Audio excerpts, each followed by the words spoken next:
Mr. Jim Rogers, welcome to RT. It's great to see you here with us. And of course, we've seen the US government hold its work before, of course, but many say this time is absolutely unprecedented. Are we looking at a catastrophe here, or everything's okay?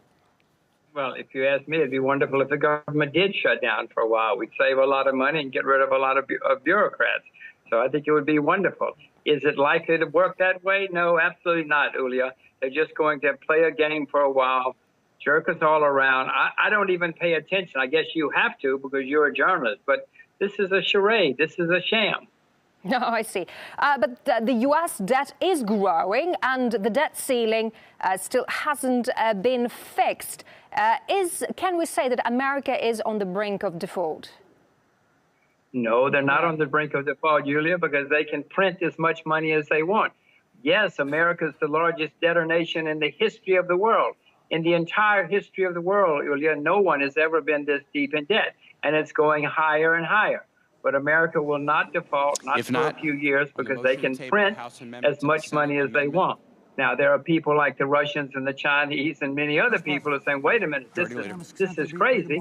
Well, eventually, they are going to be forced to default, but not anytime soon. But what about the dollar now? The shutdown is a major blow, I suppose.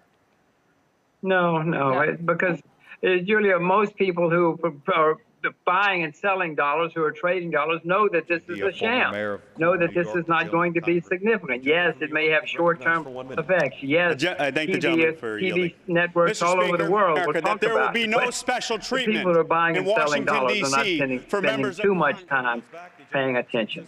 But Washington's been struggling to meet the deadline many times before. Why has it become so tough to make crucial decisions in Congress now? This has been this has happened many times before. In the 90s, at one time, they actually closed down the government for a while. It has happened before. They've always had trouble. They always play this game. They always play this charade. It's never meaningful. The only meaningful thing would be if somebody actually did something and cut spending and started paying down the debt. But this is a little game that they play in Washington. I'm not sure who they're trying to play it for. I guess the TV people. Maybe some constituents pay attention, but it's a charade, it's a sham, it's a part of the ongoing decline of the United States. But why couldn't the U.S. lawmakers agree on the budget there? Well, because there's some people who want to cut spending and other people who don't. Oh, bless you. Some people who don't. There's some people who don't want to cut spending. I mean, there's any other government the same way. But no other government in the world that I know of has a debt ceiling like the United States, which is something they put in a few decades ago just to calm people down for a while, thinking that it would go away. But unfortunately, it hasn't gone away. So here, 50 or 60 years later, we're still playing this little game.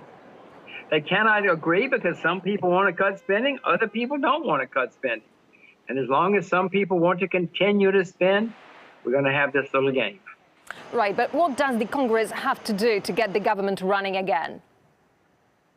Oh, somebody somewhere is going to go into a back room and say, okay, this is what we'll say. We'll say that we all made this agreement. We agreed we would cut spending down the road, and then we'll continue to support your programs.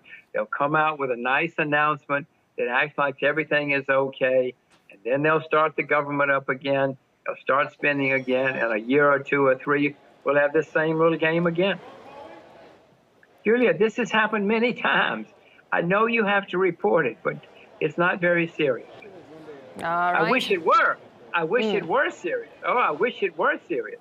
I wish that something would come of this. But unfortunately, it's a game which I have and many other people have seen played many times in the last few decades in America. All right. Thank you very much for your position. We appreciate it. Jim Rogers, financial commentator and investment expert. Thank you very much again.